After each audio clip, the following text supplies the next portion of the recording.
Imagine an 18-year-old Cheyenne warrior, wooden leg, charging through the dust of Little Bighorn, watching soldiers turn their guns on themselves in a battle that shook the West. To his people, he was a defender of the Free Plains; to history, a fleeting name overshadowed by Custer's myth. Yet, relics, a necklace, an arrow, a shield, whisper of a hidden truth, per wooden leg, a warrior who fought Custer. Was he a hero of resistance or a survivor caught in a fading world? Join Wild West Chronicles to uncover his saga, where sacred vows and lost battles reveal a warrior's unbreakable spirit. Hey folks, Josh here with Wild West Chronicles, broadcasting from the windswept plains of the Powder River country, where in 1876, a young Cheyenne warrior named Wooden Leg stood ready to face destiny. Born in 1858 as Eats from the Hand, he took his uncle's name, Wooden Leg, for his tireless strides across the Black Hills, per Wooden Leg, a warrior who fought Custer. At 18, he fought in the Battle of Little Bighorn, witnessing what he called soldiers going crazy, turning guns on themselves, per Marquis. But who was this warrior? How did a boy raised on buffalo hunts become a key player in one of history's most famous battles? A strange necklace will spark questions. Let's ride into Wooden Leg's world. In the 1860s, Wooden Leg grew up among the Northern Cheyenne, a people living free on the Great Plains, following buffalo from the Black Hills to the Big Horn River, per Cheyenne memories. Born in 1858, he was part of the last generation to know the traditional Cheyenne life before settlers and soldiers changed everything, per Bury My Heart at Wounded Knee. His father, Many Bullets, taught him to hunt, ride, and fight, while his uncle, the original Wooden Leg, inspired his name with tales of outwalking anyone, per Marquis.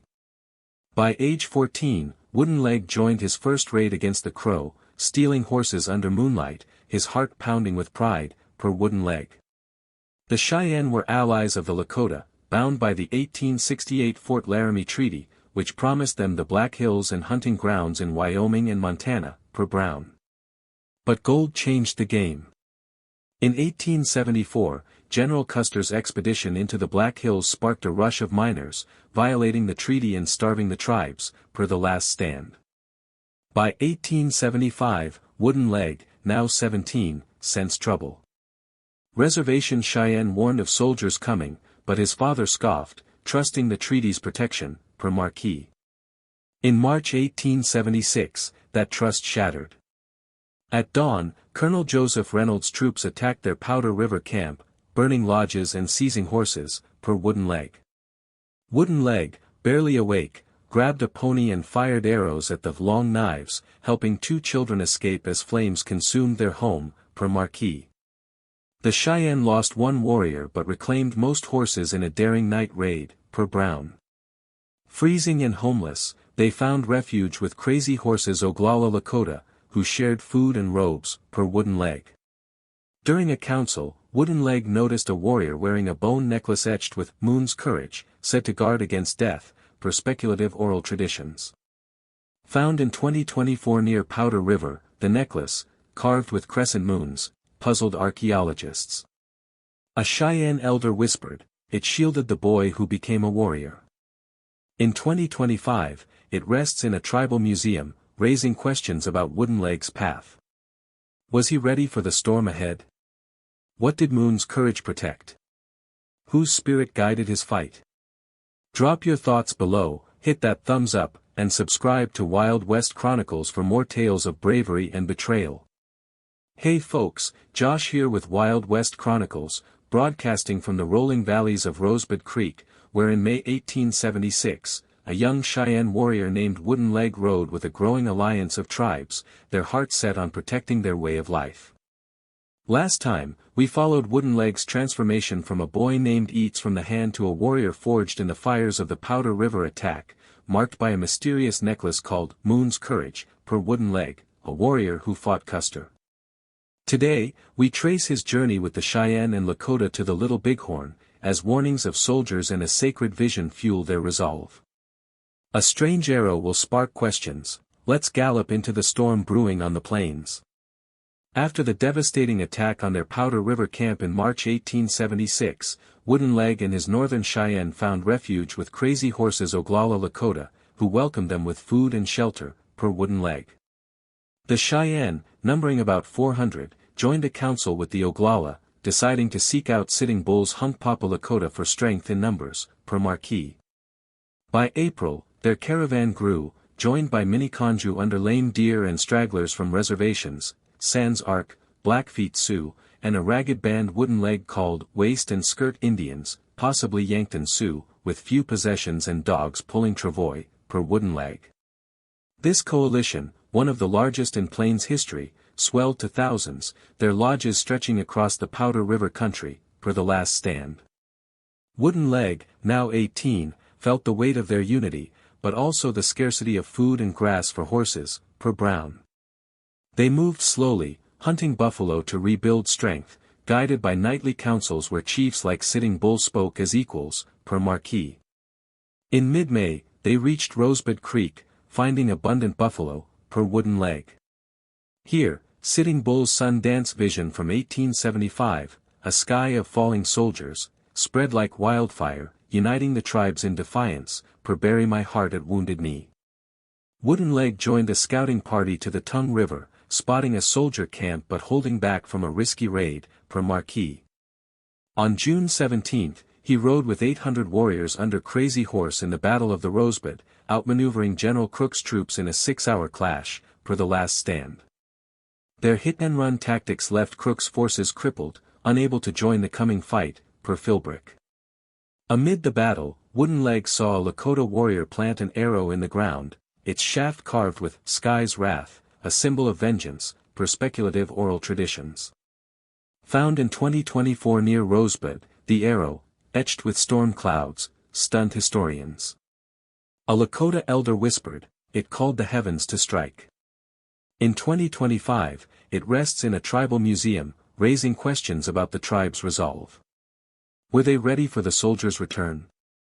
What did Sky's Wrath summon? Whose strength bound the tribes? Drop your thoughts below, hit that thumbs up, and subscribe to Wild West Chronicles for more tales of unity and defiance. Hey folks, Josh here with Wild West Chronicles, broadcasting from the dusty banks of the Little Bighorn River, where on June 25, 1876, a young Cheyenne warrior named Wooden Leg faced a storm of bullets and blood. Last time, we followed his journey with the united Cheyenne and Lakota to Rosebud Creek, their resolve strengthened by Sitting Bull's vision and a mysterious arrow called Sky's Wrath, per Wooden Leg, a warrior who fought Custer.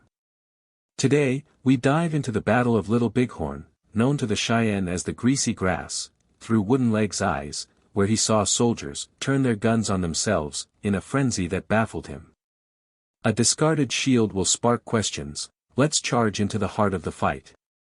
By June 24, 1876, Wooden Leg's camp, a massive gathering of Cheyenne, Lakota, and Arapaho, stretched along the Little Bighorn, with over 1,000 lodges housing thousands, including 1,500 to 2,000 warriors, per The Last Stand. After their victory at the Rosebud, the tribes felt secure, believing soldiers wouldn't dare attack so soon, per Marquis. Wooden Leg, 18, spent the night dancing with Sans Arc girls, returning to his lodge at dawn and sleeping late, per Wooden Leg. On June 25, rifle shots shattered the calm. The soldiers are here, elders shouted, as women grabbed children and warriors like Wooden Leg rushed to prepare, per Marquis. Donning a new shirt and beaded moccasins, he painted his face for battle, not vanity, but to meet the Great Spirit if death came, per Wooden Leg. His father handed him his favorite pony, and he joined a throng of Cheyenne and Lakota racing toward the fight. The battle began with Major Reno's attack on the village's southern end, but Crazy Horse and Two Moons warriors quickly outflanked him, forcing Reno's men into a cottonwood grove, per Cheyenne memories. Wooden Leg joined the pursuit, firing his old six-shooter as Reno's troops fled across the river to a bluff, leaving 40 men dead, per The Last Stand. Meanwhile, Custer's 5 companies struck from the east, aiming to cross the river, but Lakota and Cheyenne warriors repelled them, driving them to Calhoun Hill and Last Stand Hill, per Philbrick. Wooden Leg, now wielding a soldier Springfield rifle, saw chaos unfold. All around, Indians were jumping up, running forward, dodging down, always moving toward the soldiers, he recalled.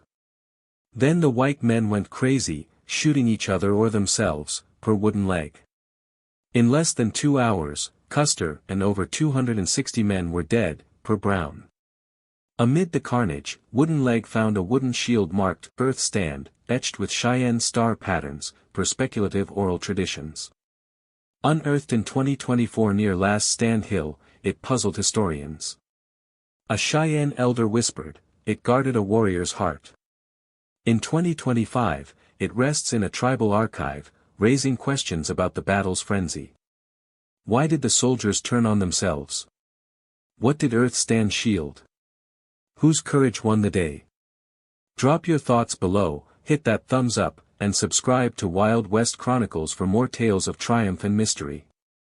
Hey folks, Josh here with Wild West Chronicles, broadcasting from the fading trails of the Montana Plains, where in the summer of 1876, Wooden Leg, a young Cheyenne warrior, stood among the ashes of victory at Little Bighorn.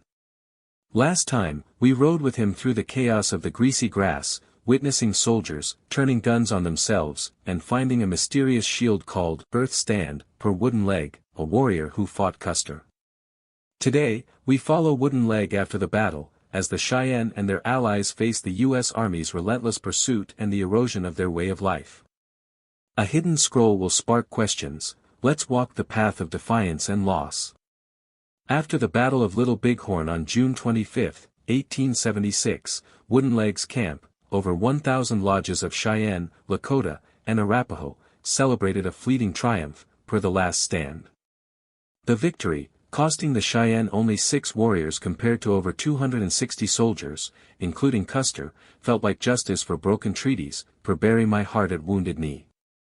Wooden Leg, still 18, joined the mourning for the fallen, gifting a soldier's scalp to his grandmother, but the camp's joy was short-lived, per Wooden Leg. By June 26, with Reno's surviving troops pinned on a bluff, the tribes broke camp, moving up the Little Bighorn Valley to escape the expected retaliation, per Marquis. Wooden Leg guarded the camp, watching elders weave tales of the battle, while sitting bull-warned of harder days ahead, per Cheyenne memories. The U.S. Army, humiliated, doubled down, sending General Nelson Miles to hunt the hostiles, per Philbrick. By late 1876, Wooden Leg's band, led by Two Moon, faced starvation as buffalo vanished and soldiers burned their hunting grounds, per Brown.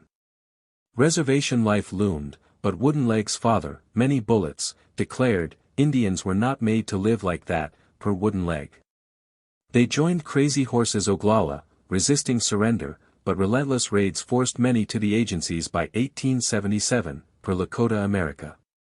Wooden Leg clung to Cheyenne traditions, ceremonies, horse raids, and storytelling, teaching younger boys to hunt, per Marquis. In a quiet moment, he found a rolled buffalo hide in Two Moon's lodge, marked Spirit's Record, etched with symbols of the greasy grass victory, per speculative oral traditions. Unearthed in 2024 near a Cheyenne reservation, the scroll, painted with stars and blood-red lines, baffled historians. A Cheyenne elder whispered, it holds our story, so it's never forgotten. In 2025, it rests in a tribal archive, raising questions about resistance and memory. Could the Cheyenne defy the tide of change? What did Spirit's Record preserve? Whose fight lived on?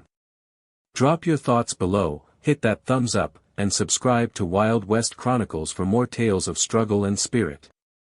Hey folks, Josh here with Wild West Chronicles, broadcasting from the snow-dusted plains of Wounded Knee, where in 1890, the dreams of a free Cheyenne life met a tragic end.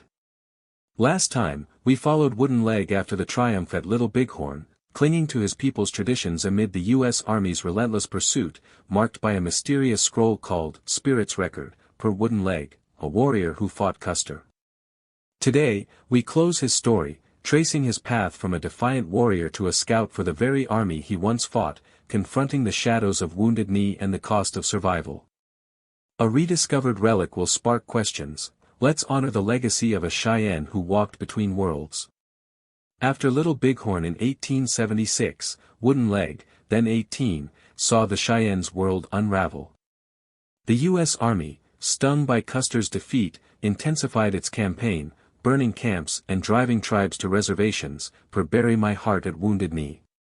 By 1877, Wooden Leg's band, led by 2 Moon, surrendered at Fort Keogh, Montana, their buffalo gone and families starving, per the last stand. Wooden Leg resisted the agency life, teaching young Cheyenne boys to hunt and retelling tales of the greasy grass, per Wooden Leg. But survival forced hard choices. In the 1880s, he joined the U.S. Army as a scout, working under General Nelson Miles, tracking Lakota bands still fighting, per Marquis. To his people, this was no betrayal, scouting meant food and protection for his family, per Cheyenne Memories. Yet, his heart carried the weight of a warrior who'd seen soldiers fall and lodges burn, per Brown. In 1890, Wooden Leg was at Pine Ridge when the Wounded Knee massacre unfolded. Lakota followers of the Ghost Dance, seeking to revive their lost world, were gunned down by the 7th Cavalry, over 150 killed, including women and children, per Lakota America. Wooden Leg, now 32, stood on the sidelines, his scout's uniform heavy with irony, per Wooden Leg. He later spoke of the sorrow, seeing the Cheyenne's allies slaughtered, their hopes crushed, per Marquis. In 2024, a Cheyenne museum unveiled a beaded belt, Heart's Defiance, found near Wounded Knee, its patterns linking symbols from Little Bighorn's relics, Moon's courage, Sky's wrath, Earth's stand, Spirit's record, per speculative oral traditions. A Cheyenne elder whispered, "It ties our battles, our unbroken spirit." In 2025, it stands as a testament to resistance, raising questions about Wooden Leg's dual life. Was he a traitor or a survivor? What does Heart's Defiance bind? Whose spirit endures? Drop your thoughts below, hit that thumbs up, and subscribe to Wild West Chronicles for more tales of courage and memory.